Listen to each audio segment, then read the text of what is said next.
Let's bring in Martha McCallum, anchor and executive editor of The Story, and Mark Thiessen, Fox News contributor and former speechwriter to George W. Bush.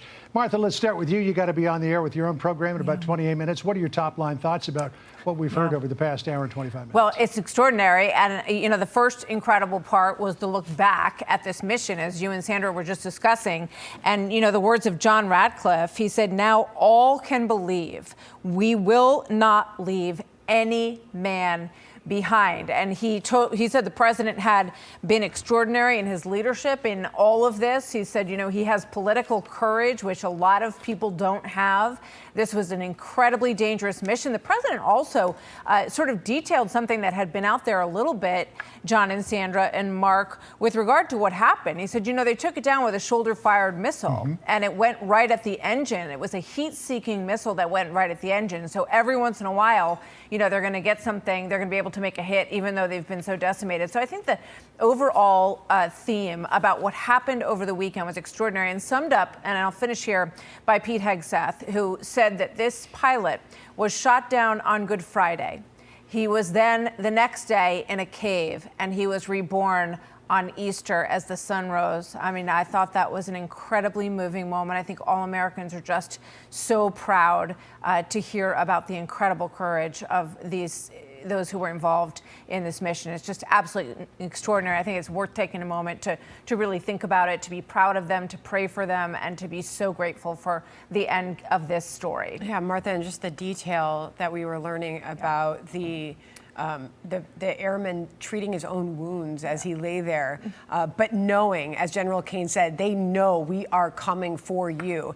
Yeah. But he also detailed, and it really struck me, General Kane, how important it was for that particular pilot, when he was describing the details, to have the will to survive for them to get him out of there. Listen here. The single most important contributor to a successful rescue operation is the spirit of attack inside the heart of that downed aviator. Their will to survive, their will to evade, their will to recover is everything. In this case, the backseater's absolute commitment to surviving made much of our efforts possible. What a moment that was, Martha, when he ended his remarks with Dude 44, welcome home, job well done. Yeah, I mean, it's an absolutely incredible story. And when he talks about, at one point, the president talked about how they were all nervous, as you would expect in that room, because the first mission failed. They got stuck in the sand. So they're watching all of this in real time, knowing that they have a lighter force that is now on the way in to try to land in the same place to get this guy out.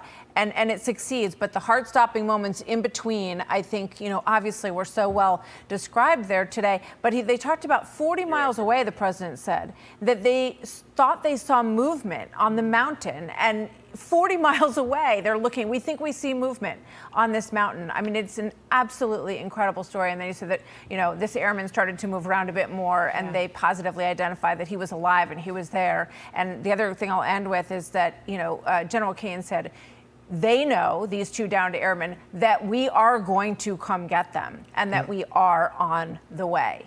Yeah, incredible. Yeah, you had to think that there were a couple of moments there where it was looking pretty dicey as the Iranians, the IRGC, and the besieged were closing in on that location, and what the consequences could have been if they had captured him before he was rescued.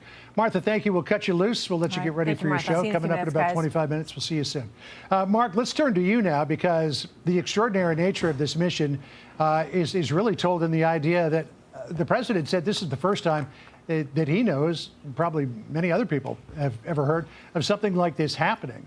200 miles inside enemy territory with a force the size of the one that was launched to recover this weapons service officer. Here's what the president said he did when he was presented with the decision to call in the troops. Listen to what he said here. And I ordered the U.S. Armed Forces to do whatever was necessary to bring our brave warriors back home. A risky decision, because we could have ended up with 100 dead as opposed to 1 or 2. It's a hard decision to make. But in the United States military, we leave no American behind. We don't do it. It really is incredible that he pulled the trigger on something like this for one person, because if you recall back in the Vietnam War, there were some 500 to 600 U.S. pilots and other aviators who were held as POWs by the Vietnamese army, including John McCain. I'm sure that they would have loved to have gone in and rescued them, but it was just too dicey back then. But now the technology, the manpower, and the equipment that we have allows you to do something like this. Yeah, I don't care if you like Donald Trump or don't like Donald Trump. I don't care if you support the war or don't support the war. If you're not brimming with pride at the skill and courage of the United States military today, I can't help you. What they accomplished to go in the first rescue, 7 hours of flying over Iranian airspace in broad daylight to rescue that flyer, and then doing the same thing at night to rescue the weapons officer, the pilot who had to fly his plane into safety of enemy territory, even though it was in the land of a friendly territory, even though it wasn't landable, and eject there. I mean, this is just absolutely stunning. It took enormous courage for the president to make the decision to do this. We could have had hundreds of dead Americans. We could have had it might have been not just aircraft that were left burning over there. And it's the same thing with Venezuela. We saw during the State of the Union what a risky operation that was when he gave the Medal of Honor to the helicopter pilot. And if you're China and you're watching how the United States military went straight into Venezuelan territory and took their leader, and then went straight twice into Iranian territory to rescue 2 American pilots, you have to be in awe of the United States military. And what this has done is strengthened deterrence in a way that's uncalculable.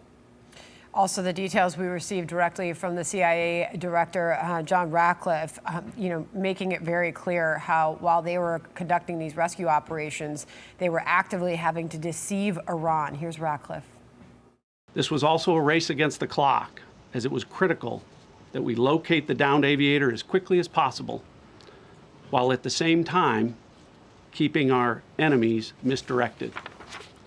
For that reason, in addition to the human and technical assets deployed by the president to find our airman, CIA executed a deception campaign to confuse the Iranians who were desperately hunting for our airmen. He compared the search, Mark, to trying to look for a grain of sand in the desert. I mean, just think about how vast that mountainside was where they were looking for him. But these details obviously, surely will show that we do not leave any man behind. Yeah, I love the statement that we care more about men than machines. President Trump was not at all concerned about the fact that we left some planes on the ground. Those can be rebuilt. Those can be replaced. We have a great defense industry that can produce more of those. You can't replace the people. You can't replace the pilot and the weapons officer. And we have just hundreds of people at the CIA who go in. They can't even tell their families what they work on. They can't even tell their children what they accomplished. Look what Daddy did. Everybody comes home from work and says, look what Daddy did at work today.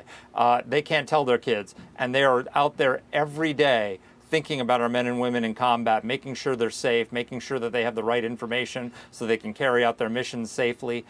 We have courageous airmen and special operators who have the backs of each other's backs. I mean, it's just, I'm in awe of the United States military. I'm in awe of the United States intelligence community. This is the greatest, most powerful country on the face of the earth, and it's because great men and women come to work every day to make it so.